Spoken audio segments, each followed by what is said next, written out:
Hey, yeah, I'm trying to do a review for the Samsung Galaxy Z Fold 4, but I messed up. No, I know. Hold on one quick second. Hey, everybody.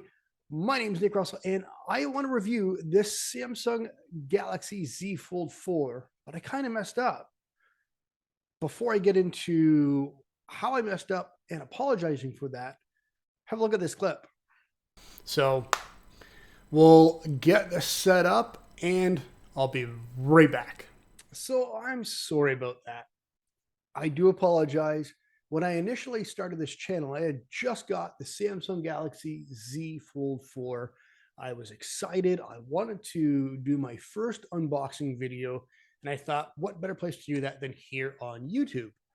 Now, I had big plans, but I didn't know how to take those plans, take those ideas, and actually make it a reality. So I threw together a quick video. Wasn't a lot of editing involved. There was no script, obviously, and I uploaded it. Now, going forward on this channel, we're going to talk all things tech. We're going to chat about different tools and apps like Rocketbook and Todoist that I use, and ideally just unbox more tech, talk about the function, the features, everything to do with cell phones, watches, earbuds, whatever the case may be.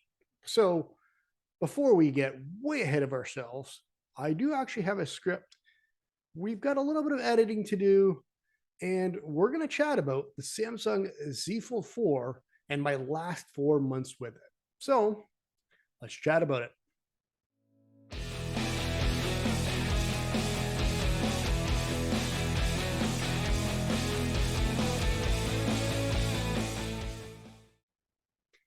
Now, I'll be the first to admit, I am not even remotely close to being a huge uh, tech guy where I know all the specs, all the details about everything. I just like having the stability. I'm not going to drop my phone, and it's actually easier to operate, especially one-handed. And having small hands and having the 6.2-inch screen being as thin as it is, I could use this one-handed, not a problem at all. Now, you can do a lot of things with this, and usually I'll kind of scroll social media. I will check quick email, I'll send text messages, things like that. Now, I will say I'm still not used to a glass screen, whether it be on the front or the inner display. I still miss the actual keyboard on the Blackberries, but I guess I'm gonna have to get used to the glass. But even on the thinner screen, not a problem at all. Now, on the inside, it is a 7.6-inch AMOLED display. And I'll tell you, this thing is absolutely massive. We'll just kind of key in my password here. Now, you can do so much with this, and we'll talk about multitasking shortly. But having this display, being able to surf the web and actually use Chrome with the tabs at the top instead of the mobile version of Chrome, being able to see your email, the full screen, not that I game very much, but having a little bit of a bigger screen to play Clash of Clans, which is what I do, it's absolutely game changing, especially watching videos and even having something as an example like putting uh, Sportsnet. If I have the Sportsnet up and I'm watching hockey, I could actually fold the display and have the hockey game on the top half and have that set up where I could just sit there and watch it. It has its own stand, and that's absolutely perfect. So I was talking about multitasking. Let's talk about that right now. Now, when it comes to multitasking with the Z Fold 4, there's nothing out there like it.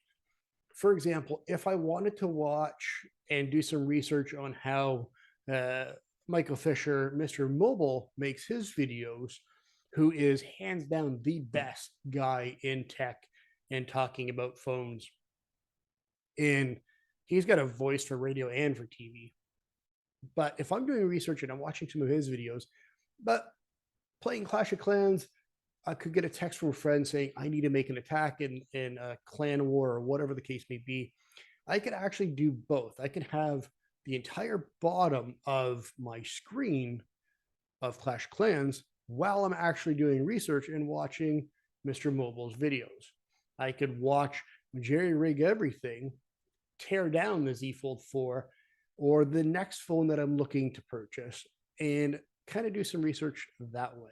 So having the massive screen size, you can put it in 4 compartments, you can have it in 3 compartments, depending on how what you want to do at any given time of the day. Now, the bonus to this, and maybe the downfall, is there are 3 different versions to the Fold 4.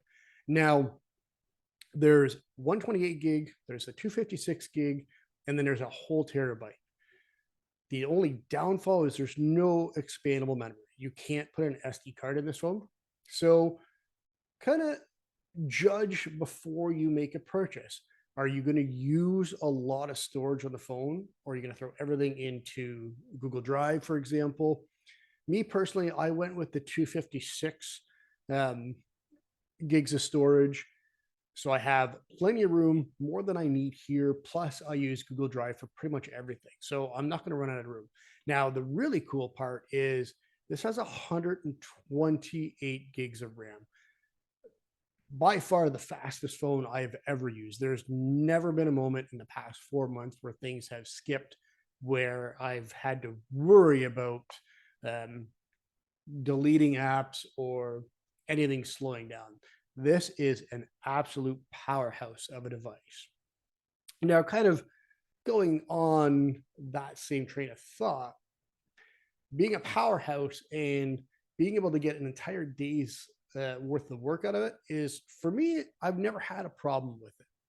Now, I typically get up around 5 o'clock in the morning, 5:30, and I will pull my phone off the charger then. And I'm usually good with light to moderate use. I can get to the end of the workday.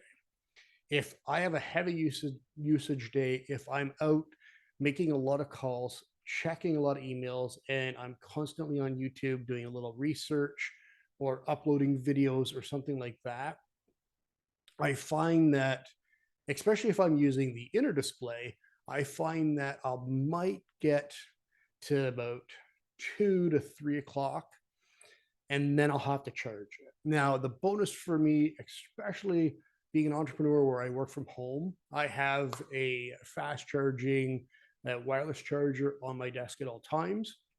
Now, with the case that I have the S Pen case, so I have to take the pen off and my pop socket off, and it charges right through the case. It'll go through that pop socket sticky that it clings into, and that'll charge absolutely no problem at all.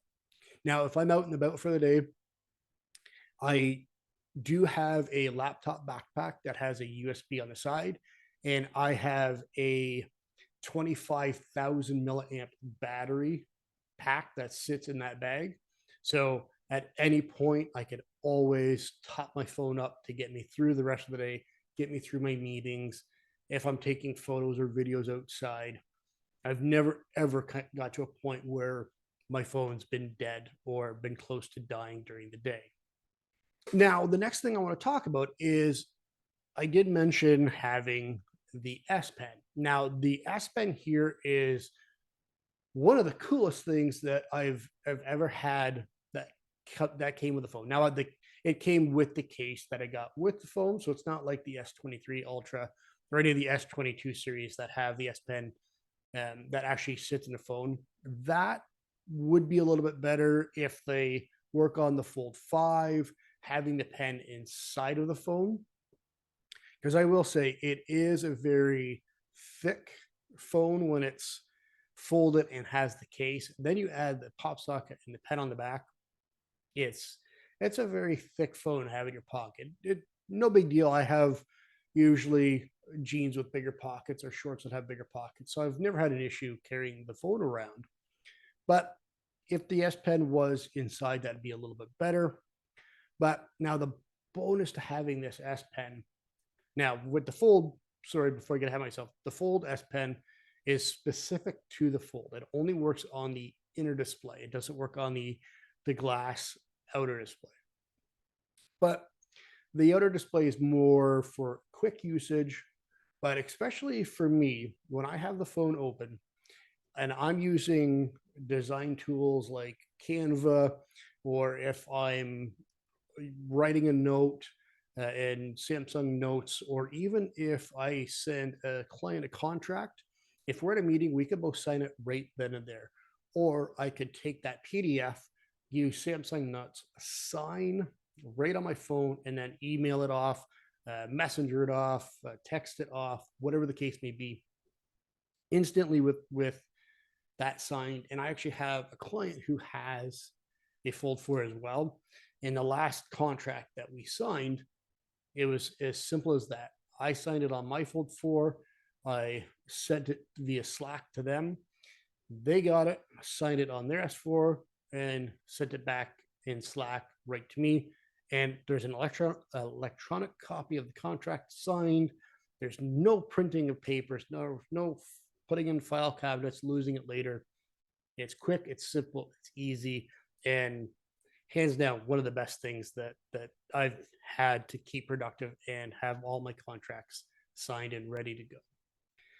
Now, the next really cool thing, I'm going to look at some notes here because, again, I'm not really techy, especially when it comes to the cameras. So we're going to talk about the cameras next. Now, this one has a 10 megapixel front-facing camera, which for me, that's a solid front-facing camera. Now, the inner display, because it's hidden behind the screen with the pixels, there's only a 4 megapixel camera here, and it is very grainy. There's no question it is not the best camera. It's cool to have if you're doing a quick Zoom call, a quick Google Meet, Teams meeting, whatever the case may be, if you're out and about and you're just quickly getting information and you want to be able to take notes while you're on a call. But that's the extent that you can use it. That 4 megapixel isn't great. Now, on the rear side, this phone is not meant to be a powerhouse of a camera like the S23 Ultra is, but it is better than a lot of phones out there. And the photo qualities on this is absolutely amazing, in my opinion. And again, I'm not a photographer. I do want to learn. Samsung does have a store in Mississauga where they actually do in-person camera lessons, but that'll be down the road, I guess. But this camera has a 12 megapixel ultra wide, a 50 meg wide angle, and a 10 meg telephoto. Again, I don't know exactly all the details and how to use those, but I'm telling you, I use the 50 meg option. I use the ultra wide, the wide angle 50 meg camera, and the quality is fine. And as you can see right now, I have a whole slew of photos that I've taken. You can see that right now. Some of the Detroit River, some of Ford City here in Windsor, Ontario, and some from Williston Park, and a few others downtown Windsor. So this is the quality. And again, it doesn't fully give you the best option, but these are the photos that are right here, and that's how that camera looks.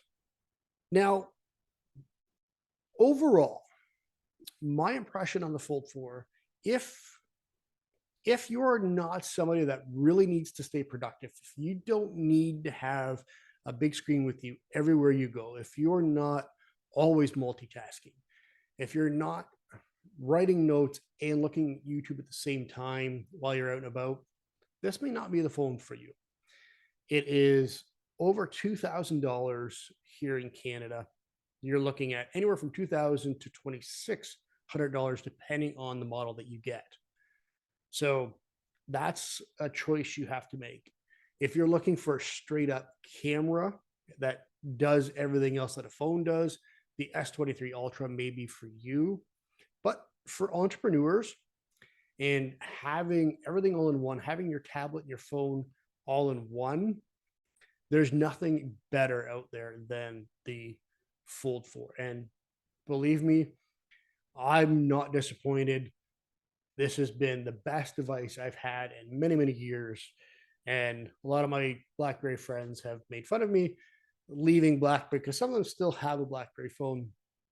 But I'm no longer Team BlackBerry. I'm Team Samsung. And the Fold 4 is the phone that I will be using for quite a while until maybe the Fold 5 comes out. And maybe I'll be doing a unboxing of that in a year's time. Who knows? Anyways, hopefully you enjoyed the video. Again, I'm not perfect yet. We're going to keep making videos. We're going to learn how to edit. We're going to learn how to use the scripts. And the next video is going to be a fun one. The next video, I'm going to be talking about Rocketbook and how using Rocketbook to plan out my day, my week, my month, to take notes and store that all digitally. I'm going to tell you how that's, or I'm going to show you how that's changed how I stay productive. So stay tuned. That video is coming out in about a month's time. Hopefully you enjoyed this, and I can't wait to chat with you again next time.